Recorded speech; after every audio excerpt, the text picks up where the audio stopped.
नमस्कार दोस्तों, क्या आपके साथ कभी ऐसा हुआ है कि आप किसी काम में पूरी तरह व्यस्त हो, लेकिन अचानक एक ही इंसान का चेहरा आपके दिमाग में आ जाए? आप उसे भूलना चाहते हैं, लेकिन जितना भूलने की कोशिश करते हैं उतना ही वह आपकी यादों में लौट आता है।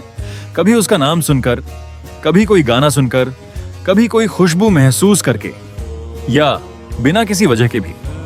ऐसा क्यों होता है? क्या सच में वह इंसान भी उसी समय आपको याद कर रहा होता है, या ये सिर्फ हमारे दिमाग का खेल है? आज के इस वीडियो में हम साइकोलॉजी और साइंस की मदद से समझेंगे कि आखिर क्यों कुछ लोग हमारे दिमाग में बार बार आते हैं। तो वीडियो को अंत तक जरूर देखिए, क्योंकि आखिरी पार्ट में मैं आपको एक ऐसा साइकोलॉजिकल फैक्ट बताऊंगा जिसे जानकर शायद आप अपने दिमाग को पहले से बेहतर समझ पाएं। पार्ट 1, दिमाग किसी इंसान को बार बार क्यों याद करता है। हमारा दिमाग एक सुपर कंप्यूटर की तरह काम करता है, लेकिन इसकी सबसे बड़ी खासियत यह है कि यह सिर्फ जानकारी नहीं बल्कि भावनाएं भी याद रखता है। अगर किसी इंसान से जुड़ी याद बहुत ज्यादा खुशी, दुख, प्यार, डर या उम्मीद से जुड़ी हो, तो दिमाग उस याद को बार बार सक्रिय करता है। इसे मनोविज्ञान में इमोशनल मेमोरी कहा जाता है, यानी जितनी गहरी भावना होगी उतनी गहरी याद होगी। इसलिए कई बार हम किसी इंसान को भूलना चाहते हैं, लेकिन दिमाग उसे महत्वपूर्ण मानकर बार बार सामने ले आता है। ये कोई जादू नहीं बल्कि दिमाग का सामान्य काम करने का तरीका है। पार्ट 2, साइंस क्या कहती है। जब आप किसी इंसान के बारे में बार बार सोचते हैं तो आपके दिमाग के कुछ हिस्से सक्रिय हो जाते हैं। इनमें विशेष रूप से हिप्पोकैम्पस और अमिगडाला महत्वपूर्ण भूमिका निभाते हैं। हिप्पोकैम्पस यादों को व्यवस्थित करता है, जबकि अमिगडाला भावनाओं को संभालता है। अगर किसी व्यक्ति से जुड़ा अनुभव बहुत भावनात्मक था, तो यह नेटवर्क बार बार उसी याद को सक्रिय कर सकता है। इसके अलावा जब किसी प्रिय व्यक्ति की याद आती है तो डोपामिन और ऑक्सीटोसिन जैसे रसायन भी भूमिका निभा सकते हैं। यही कारण है कि कभी कभी उसकी याद आपको अच्छा महसूस कराती है और कभी उसकी कमी का एहसास भी बढ़ा देती है।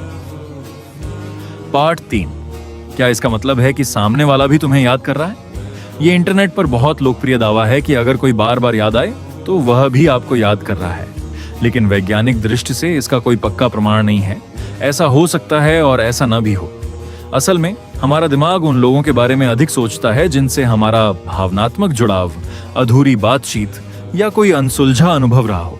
इसलिए किसी की याद आना अपने आप में यह साबित नहीं करता कि सामने वाला भी उसी समय आपको याद कर रहा है।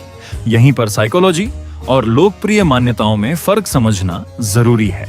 पार्ट 4, किसी की याद बार बार आने के 5 बड़े कारण। पहला कारण, इमोशनल अटैचमेंट। जब आप किसी से गहराई से जुड़ जाते हैं तो उसका प्रभाव लंबे समय तक दिमाग में बना रह सकता है। दूसरा कारण, अधूरी बातें, जाइगर्निक इफेक्ट। मनोविज्ञान के अनुसार अधूरे काम और अधूरी भावनाएं दिमाग में ज्यादा देर तक बनी रहती हैं। अगर किसी रिश्ते का अंत अचानक हुआ हो या कोई बात अधूरी रह गई हो तो उसकी याद बार बार आ सकती है। तीसरा कारण, आदत। अगर आप रोज किसी इंसान से बात करते थे तो दिमाग उस पैटर्न का आदी हो जाता है। जब वह आदत टूटती है तो दिमाग उसे खोजने लगता है। चौथा कारण, ट्रिगर्स। कोई गाना, कोई जगह, कोई खुशबू या कोई तारीख। ये छोटी छोटी चीजें भी पुरानी यादों को तुरंत जगा सकती हैं। पांचवां कारण, अकेलापन। जब इंसान अकेला महसूस करता है तो दिमाग अक्सर उन लोगों की यादों में लौट जाता है जिनसे उसे कभी अपनापन मिला था। पार्ट 5, अगर किसी की याद बहुत ज्यादा आती है तो क्या करें? सबसे पहले अपनी भावनाओं से भागे मत, उन्हें स्वीकार कीजिए। दूसरा, अपने दिमाग को नए अनुभव दीजिए। नई किताबें पढ़िए, नई जगह जाइए, नई स्किल सीखिए। तीसरा, व्यायाम और अच्छी नींद पर ध्यान दीजिए। ये दोनों चीजें दिमाग के काम करने के तरीके और भावनात्मक संतुलन में मदद करती हैं। चौथा, अगर यादें आपकी पढ़ाई, काम या मानसिक शांति पर लगातार असर डाल रही हैं, तो किसी भरोसेमंद व्यक्ति या मानसिक स्वास्थ्य विशेषज्ञ से बात करना मददगार हो सकता है। याद रखिए, किसी की याद आना इंसान होने का एक सामान्य हिस्सा है, लेकिन अपने पूरे जीवन को सिर्फ यादों के भरोसे नहीं छोड़ना चाहिए। आपका भविष्य हमेशा आपके आज के फैसलों से बनता है। आउटरो तो दोस्तों, आज आपने जाना कि किसी एक इंसान की बार बार याद आना हमेशा कोई रहस्यमयी संकेत नहीं होता। अक्सर इसके पीछे हमारे दिमाग की यादें, भावनाएं, आदतें और मनोवैज्ञानिक प्रक्रियाएं काम करती हैं। अगर आपको यह वीडियो पसंद आया हो तो इसे लाइक करें, अपने दोस्तों के साथ शेयर करें और ऐसे ही माइंड साइकोलॉजी और साइंस से जुड़े दिलचस्प वीडियो देखने के लिए हमारे चैनल को जरूर सब्सक्राइब करें। मैं आपसे फिर मिलूंगा एक नए और दिलचस्प साइकोलॉजी वीडियो के साथ। धन्यवाद।